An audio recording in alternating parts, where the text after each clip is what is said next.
আসসালামু আলাইকুম। আপডেট বাংলা সংবাদে স্বাগতম। শুরুতেই জানিয়ে দেব সংবাদ শিরোনাম। কাবিননামায় সই করেছেন, না বলার কোনো সুযোগ নেই। বিএমপিকে হুঁশিয়ারি দিয়ে বললেন নাসির পাটোয়ারি। এমপি ও শিক্ষকদের সর্বোচ্চ বেতন ১,৫৬,০০০, সর্বনিম্ন ৩০,০০০ টাকা।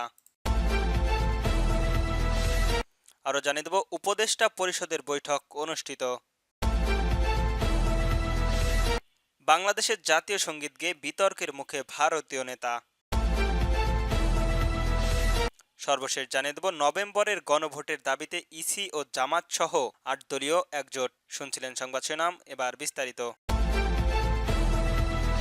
কাবিননামায় সই করছেন, না বলার সুযোগ নেই। বিএনপিকে হুঁশিয়ারি দিয়ে বললেন পাটোয়ারি। নির্বাচনের আগে নাকি গণভোট, এই নিয়ে রাজনৈতিক দলগুলোর মধ্যে সৃষ্টি বিভাজনের মধ্যে জুলাই সনদের বিএনপির সই করা নিয়ে ফের মুখ খুললেন জাতীয় নাগরিক পার্টির মুখ্য সংগঠক নাসির উদ্দিন পাটোয়ারি। গণভোট প্রশ্নে সামাজিক যোগাযোগ মাধ্যমে বিএনপির না সূচক প্রচারের পরিপ্রেক্ষিতে দলটির না বলার সুযোগ নেই বলে মন্তব্য করেছেন তিনি। এই প্রসঙ্গে নাসির উদ্দিন পাটোয়ারি বিএনপির অনলাইনের না শব্দ জারি করেছেন। বিএনপির না বলার কোনো ওয়ে নেই, আর অলরেডি হ্যাঁ বলে দিয়েছেন। তার বিবাহের জন্য রাজি হয়েছেন, কাবিননামাও সই করেছেন। এখন তাদের না বলার কোনো অপশন নেই। বিএনপির ভেবেচিন্তে জুলাই সনদে সই করা উচিত ছিল। রাজধানী ঢাকায় রিপোর্টার্স ইউনিটের শফিকুল কাবিন মিলায়াতের বৃহস্পতিবার ৩০ অক্টোবর দুপুরে নাগরিক ঐক্য আয়োজিত রাজনীতির বর্তমান এবং ভবিষ্যৎ পথরেখার শীর্ষিক আলোচনা সভায় তিনি একথা বলেন। জামাতের মুখে এক, অন্তরে আর এক, এমন মন্তব্য করে দলটির নাসির উদ্দিন পাটোয়ারি আপার হাইজের পর যে আনুমানিক সংখ্যাগরিষ্ঠতা, সেটা লেয়ার হাউসে নিয়ে এসে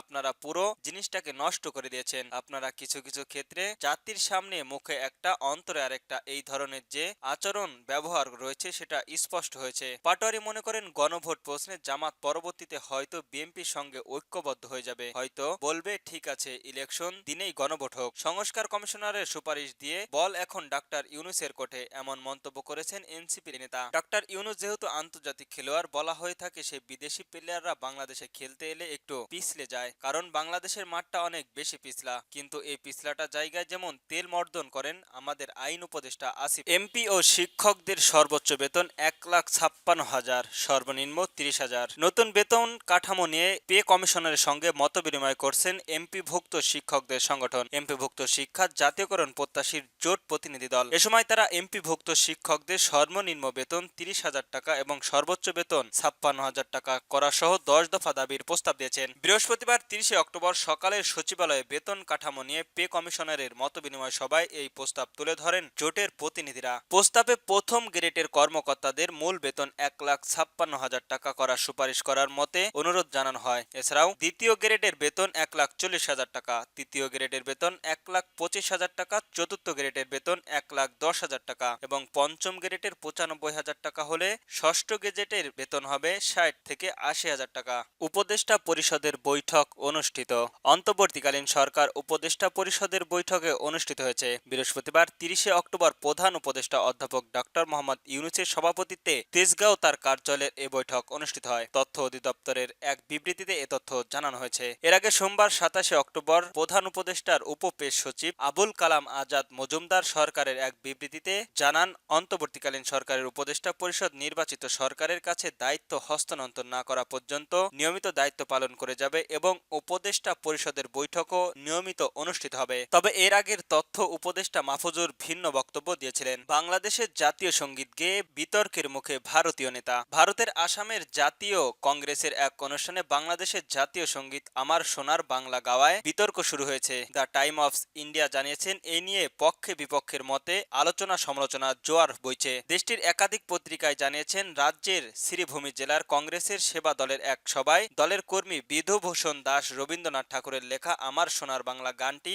পরিবেশন করেন। বিজেপির দাবি করেছেন তিনি আসলে বাংলাদেশের জাতীয় সঙ্গীত গেয়েছেন। এই ঘটনায় বিজেপির নেতারা কড়া প্রতিক্রিয়া জানিয়েছেন, কংগ্রেসের রাজনৈতিক অবস্থান ও নৈতিকতা নিয়ে প্রশ্ন তুলেছেন। আসামের মন্ত্রী কৃষ্ণ দুপাল বলেছেন, কংগ্রেসের কাজকর্ম সবই অদ্ভুত, তারা জানে না কখন কি গাইবে। ভিডিওটি আমি দেখে এবং প্রয়োজনীয় পুলিশের মাধ্যমে তদন্তের ব্যবস্থা নেব। গত ২৭ অক্টোবর আসামের শ্রীভূমি জেলার ইন্দিরা ভবনে তোলা এই ভিডিও ভিডিও থেকে দেখা যায় কংগ্রেসের নেতা বিধুবিভূষণ দাস বাংলাদেশের জাতীয় সঙ্গীত গেয়েছেন। কংগ্রেসের সেবালয়ের কার্যক্রম কমিটি গানটি গাওয়া হয়েছিল বলে জানানো হয়েছে। কংগ্রেসের এ অভিযোগ রাজনৈতিক উদ্দেশ্য প্রণোদিত বলে জড়িয়ে দিয়েছেন দলের জেলা মিডিয়া সেলার প্রধান শাহাদাত আহমেদ চৌধুরী জানান, বিধুভূষণ দাস সম্পৃক্তভাবে বলেছিলেন যে তিনি রবীন্দ্রনাথ ঠাকুরের একটি রবীন্দ্রসঙ্গীত পরিবেশন করছেন। গানটি 1905 সালের বঙ্গভঙ্গের প্রতিবাদে লেখা হয়, যা পরবর্তীতে বাংলাদেশের জাতীয় সঙ্গীত হিসাবে গৃহীত হলেও মূলত এটি একটি ঐতিহাসিক বাংলা গান ও সাহিত্য সম্পদ। নভেম্বরের মধ্যেই গণভোটের দাবিতে